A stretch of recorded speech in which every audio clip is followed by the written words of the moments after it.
Good morning. Today is Friday, March 23rd. You are listening to Studio 365, powered by TableThink. And today's topic is you. And I'm really looking forward to finding out what that's about. I am here in the studio. My name is Joshua, and I am with Kerrie. How are you doing, Pastor Kerrie? I am doing great. It's Friday. It is Friday. Come on. Yeah. You can never complain on a Friday. Never. So I think if I only worked one day a week, I would want it to be Fridays, because Friday's the best day to... It's a great day. And, I have my coffee. That's right. And you always love your coffee. I do. And, we're still doing kind of these food fun facts. Right. You have a couple days left. So you may have seen me sneaking in a crock pot. I did. Was that for now or lunch? Well, it's for now and lunch, in my opinion. This should be something you could have at any time. Sure. But today is actually National Chips and Dip Day. You are allowing me to celebrate like no other, because I've never celebrated, once again, almost everything you brought in, I've never celebrated. I know. It's and most people maybe have been unfamiliar. They've gone their whole lives only knowing about Christmas and Easter and all these things. And really they never sad. knew about some of these other, That's right. other days. And, we did celebrate Potato Chip Day. Yes. But what's cool about this one is it's the chips and the dip. Sure. And so I've brought a family personal favorite of mine. Okay. Where you take Velveeta, which is America's favorite, melting cheese, and you can put that in a crock pot, then dump in some Rotel, cans of Rotel, the diced tomatoes, and you let it all melt, and it is delicious. Oh, it sounds kind of delicious. Yes, very good for breakfast and dinner. All right, I'm going to taste some probably after we're done with the show. Okay, well, if you want some with your coffee, it's available, so you just let me know. Oh, Joshua, I am going to have we should have a whole show about how to drink coffee. Yes, because I definitely need to learn. That's right. Okay, here we go. Studio 365 salutes. Chips and all the just wonderful dips, including my personal favorite, the Velveeta cheese and Rotel. So there you go. All right. Oh, man. Well, we have a good day today. Yes. And it is talking about you, and it's all about identity. Okay.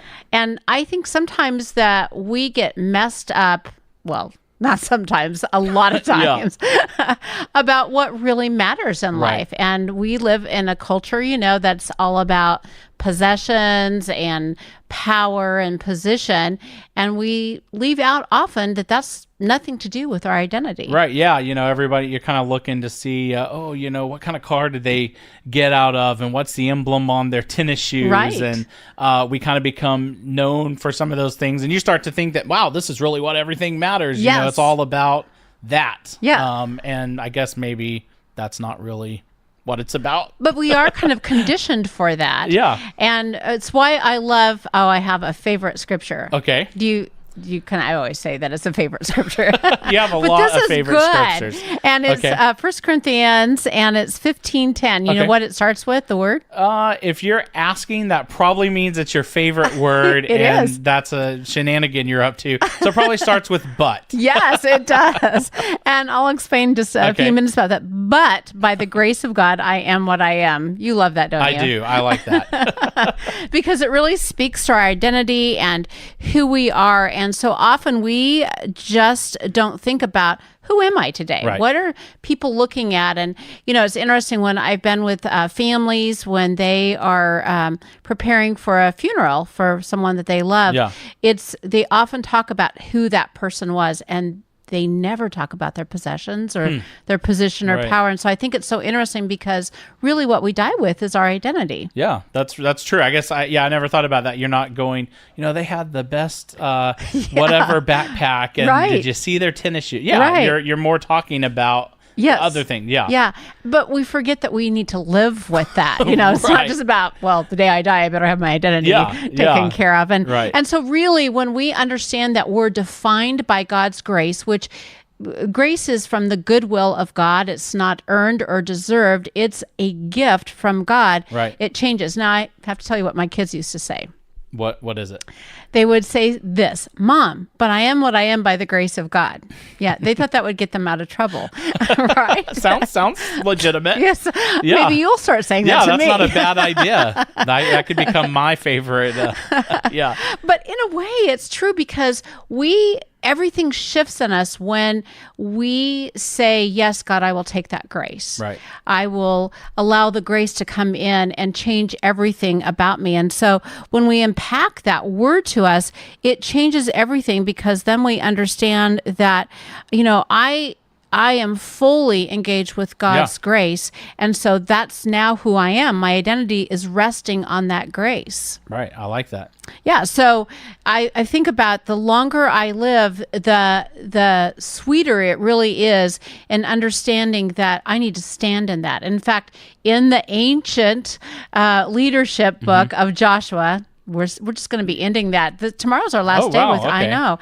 And so in chapter 23, he makes this really great statement that we need to be firm and unswerving. I don't ever say unswerving, do you? That is not a word I use on a daily basis, but I like it. You can have it. Yeah, unswerving. In our relationship with God. And that's the same with when we want our identity to be seen and valued through grace. It really comes from having that relationship with God. So, that's what we stand firm in. Yeah. That no matter what happens in our life, no matter what circumstance, this is who I am. I am what I am by the grace of God. And we need to honor that. And we need to make sure that we understand it's through the presence of God that we do that. So the presence of God gives you the power to be who you are. I am who I am by the grace of God. So our challenge today is honor the grace of God in you. So Joshua and friends, I'll talk to you tomorrow in Studio 365. Well, thanks. That is a great challenge, and those are just great things to think about. And hey, we really appreciate everyone who is listening and enjoying this podcast. And I just want to make sure that you are aware we are doing a very special Easter edition for a whole week. So March 25th through April 1st, which is Easter, we are doing the series called The Hour Has Come. So it's a great time to tell a friend about this podcast and get them on board. And then we are really looking forward to that and looking forward to just continuing the conversation. So we will see you tomorrow at Studio 365.